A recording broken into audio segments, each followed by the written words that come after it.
Welcome to the Success Partner Podcast. I'm Daya Naef, your host and founder of The Success Partner. On this show, we dive into the stories of attorneys, business professionals, and entrepreneurs who have navigated the ups and downs of building successful careers and businesses. From the strategies they've implemented to the challenges they've overcome, we're here to uncover the insights that can help you on your own journey to success. So sit back, relax, and let's get started. Welcome back, everybody, to the Success Partner Podcast. I am your host, Daya Naef, and today we have Coach Bob Shenefelt, who is with I Matter. And we were just talking before the program got started about how some of us business owners and like myself, an entrepreneur, sometimes we let ourselves slide on the personal upkeeping. And so I really want to learn some stuff as well from Coach Bob today about how to make us matter and why that's important. Awesome. Well, great. Glad to be here. Yeah, go ahead and tell us about yourself and what you do. So I'm what's called a visionary entrepreneur. So visionaries often will see an issue or an opportunity that some people don't, often have a creative solution, which sometimes works, sell people on that I can solve their problem for it. And that's all wonderful, but also to have a team behind us and a process to deliver on what we sold. So a lot of times visionaries, we're on our own or we don't have a big team. We sell a solution and then we're the ones who have to deliver. And a lot of us visionaries aren't good at that. And so I'm a big fan of having a business operating system. There's many of them out there. I've been a part of EOS, the Entrepreneur Operating System, for many years. And a big thing I got out of that is, as a visionary, I didn't think I fit in business because I'm a salesperson, I'm a problem solver, I'm a connector, a networker. I get people fired up, but then I'm not good at managing people and I don't like it. So to have a system and a process is huge. But then what my business is helping visionaries to know and act like they matter. And at the end of the day, it's for anyone. Visionaries are my main target market. But, I grew up, I can sell, I'm inspiring, and I like to have fun. And so I went up the corporate ladder and became a manager, and it was terrible. So I started my own business and kind of grew it out of control. And so with a business operating system, that helped me to kind of find what I'm like and I'm good at, and was still very focused on business and kind of let a lot of other things fade away, whether it be partnerships, marriages, kids, my health. Mm-hmm. And I realized as I was very stressed out, probably about 25 years ago, and at a family function, just kind of shaking and sweating with how stressed out I was. And at the end of the day, I said, this isn't even real stress. I have a roof over my head. I have a great loving family, but I was so stressed out. I wasn't taking care of myself. I wasn't sleeping. And that's when I Matter was born. And my good friend, Gino Wickman, created a business operating system called EOS. While he was doing that, I was creating I Matter with my wife, actually, which is a life operating system. So I used to avoid structure, but through the business operating system, I realized that structure works for me if it's around what matters most and who matters most. And so that's where then we created a life operating system that it was for no one else. It was for me, but it seems to resonate. I don't think I'm the only one who doesn't put myself kind of first so I can help more people. Yeah, I love that. And I always say, like, if you have a small business, it's a family business, whether the family's working in it or not. Yep. Because you're immersed in it. You're immersed in it. If you're immersed only in that, then you're not going to Little League and you're not going on sometimes even the family vacation. And that affects the family. Absolutely. So, yeah. Yeah. And I've got a 23-year-old daughter and a 19-year-old son. And so I did rearrange my business life as I was writing the book. Our book is Unscatter the Chatter, which that is all about these outside things coming at me. It might be social media or parents or kids or government or this or that. And that's a lot of chatter. And these days it's more than ever. And it's very distracting. And most of it's not positive. And then there's a lot of chatter up here, which is more and more, and it's not always positive. So with our book, and again, it's I Matter is the company, but it's helping to unscatter all that chatter coming from out here and in here and shift it to more of a positive thing, and to, again, realize what matters most, uh, clarify who I am, and to follow my North Star, so my purpose. So I've spent a lot of time, on my own, which is counterintuitive to say, well, as I take care of myself and I'm in a higher vibrational level and feeling good, I'm much more effective as a husband, as a father, and, oh, by the way, in my business. Yeah, absolutely. And some people, it is somewhat counterintuitive, but then once we parse it out, it makes perfect sense. Right. So, how do we get a hold of the skeptics, Coach Bob? I get in your seat a lot, and I'm like, how do I get through? Yeah, it's a great question. I find, again, in our society, and a key buzzword I look for, or a phrase, is as soon as. Mm, So as soon as I have time, as soon as I have money, then I'm going to take care of myself. And then my kids have grown up and my that's wife it. doesn't like me, and then who knows what happens. And so the time is now. And, again, with my kids, I was very fortunate that in '08 and '09, with the recession that hit, my business is tanked. So I say unfortunate or fortunate, but then I spent more time with my kids. And I realized that they and my wife matter most. And so as my businesses started to come back again, as we were writing the book, I'm like, okay, these things matter most. And again, it sounds a little bit selfish to say I matter. And yet it's kind of like the oxygen mask, that if I take a hit off the oxygen mask, I can help 5 people as opposed to only helping 2. So the skeptics, it's like, okay, well, when?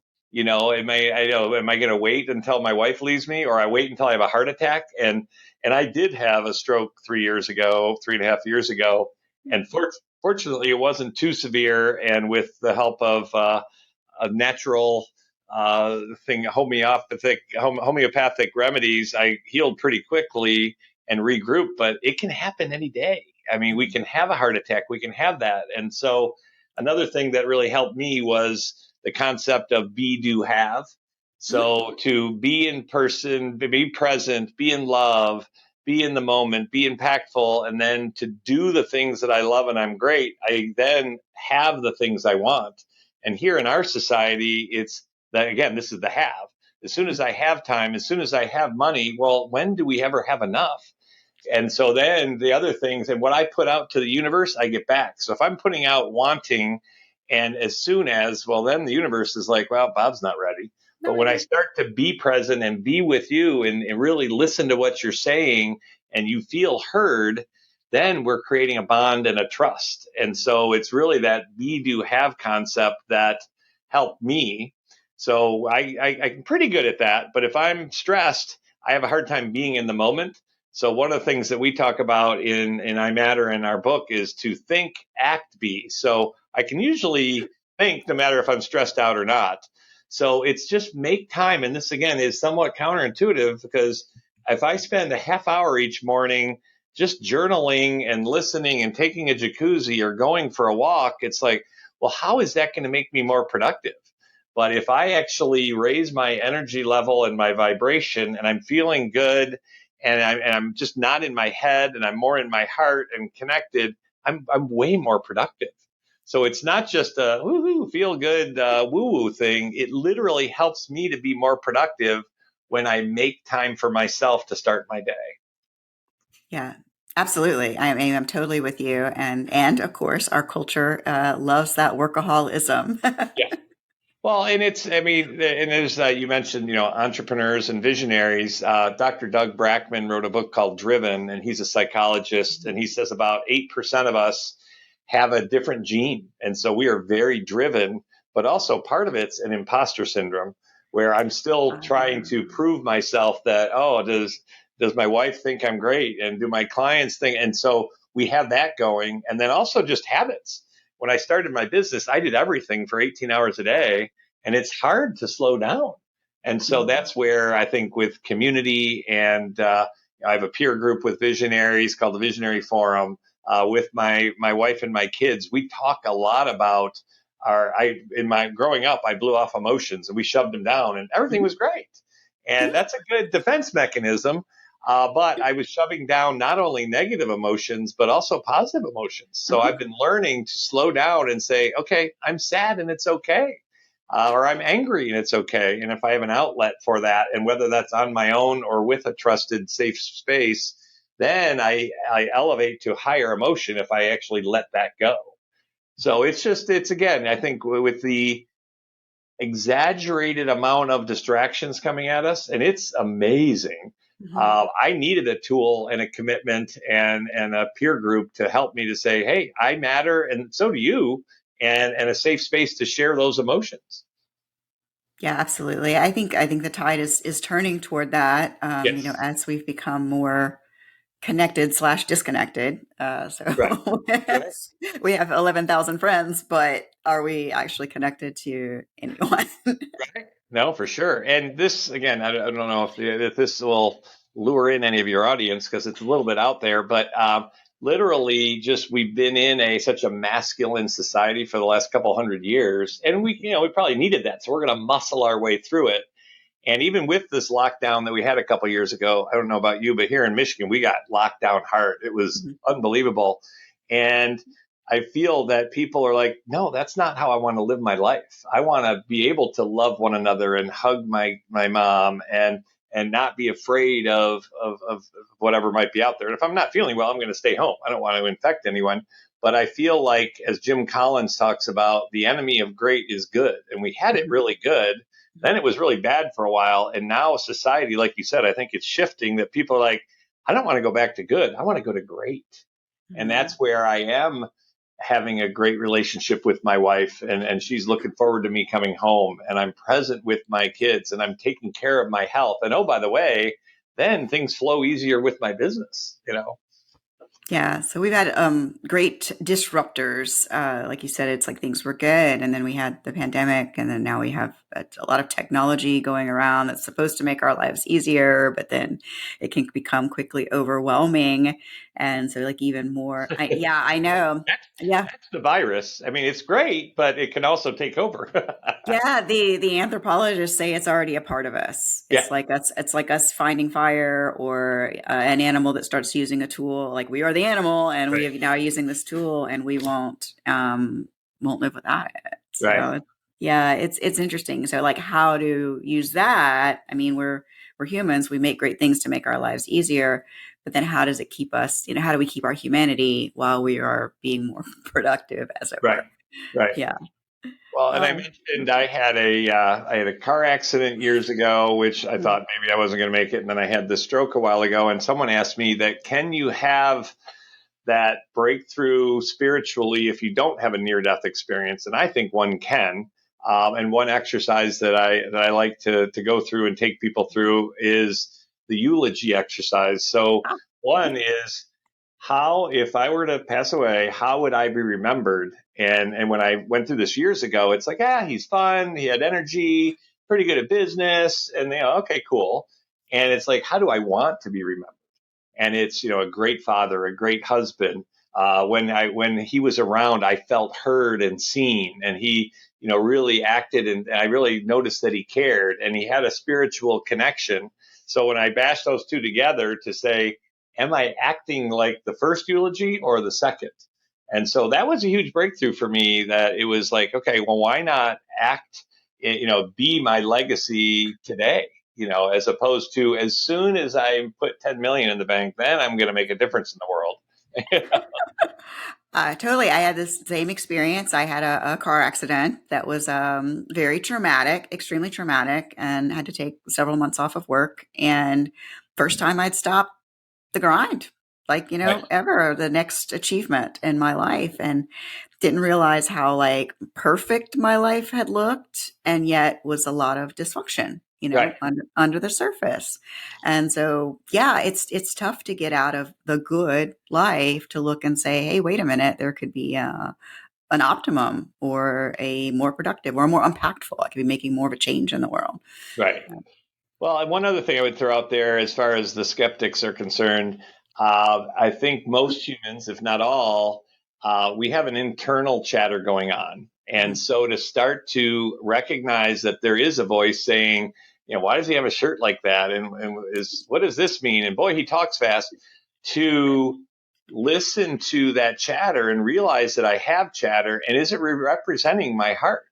Because often it's, I should have said this to Daya. How come I'm always late? And am I ever gonna? And it's just like, slow down, because the biggest bully that I know is me to myself. So to shift that conversation, so to be a part of the conversation and shift it, because verbiage reflects consciousness. So if it's like, oh, I'm an idiot. Okay, well, how am I treating myself? And believe me, I used to do this a lot and still do, but to then recognize that conversation and shift it. And so the big thing is, like, am I to I am. So am I a great father? It's like, I am a great father. And as I say that and I recognize it, that doesn't mean I'm perfect. But then when I act like what might not be considered to be a great father, I recognize it. And that, I matter and that I am healthy. And it's like, I haven't gone to yoga in 3 weeks. So, okay, so it helps me to recognize that. So we call that, creating safe space. And that's a great thing with others and with ourselves. So a couple tips to that are to be aware of verbiage. So the words better, should, and exaggerations. So here's a better way to do it. Okay, well, that's not very nice. Or you should do it this way. Or you're never on time. It's like, well, I was on time 2 Tuesdays ago. And then also to speak from the I and experience rather than you. Here's what you should do. But if I say, hey, I hear what you're saying. Here's what I've done in the past. You may take that or not. And then listen to understand and not respond. Often I think I know where you're going with a conversation and I interrupt you, which is rude. And I might not know where you're going. So as I practice on how to have a great relationship with you, I'm also training myself, because then I'm shifting that conversation in my head. So not, there must be a better way, or how come I'm always late, to, hey, I didn't leave on time, and that's okay. So to shift that conversation and be nice to ourselves and be our biggest cheerleader and know and act that we matter. I matter. Right. There you go. You do. Right. I love that. So Coach Bob, how do we find you? imatter.com. How about that? imatter.com. Yes. Can't get any easier than that. Yeah. And we have our book is Unscatter the Chatter, which you can get our website or from Amazon. It's in audio and in print. So we have a self-study program that people can go through. And there's a few free tools on our website that you can go through. So yeah, imatter.com. I will certainly be checking that out, and I hope our whole audience does as well. So thank you again. This has been Bob Shenefelt, and I am your host, Daya Naef, with the Success Partner Podcast. Thank you, Daya. Appreciate it.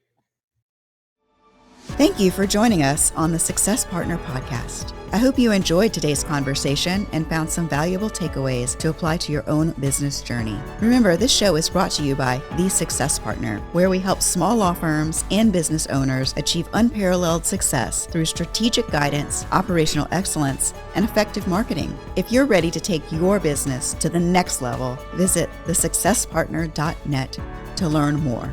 Until next time, keep striving for success, and I will see you in the next episode.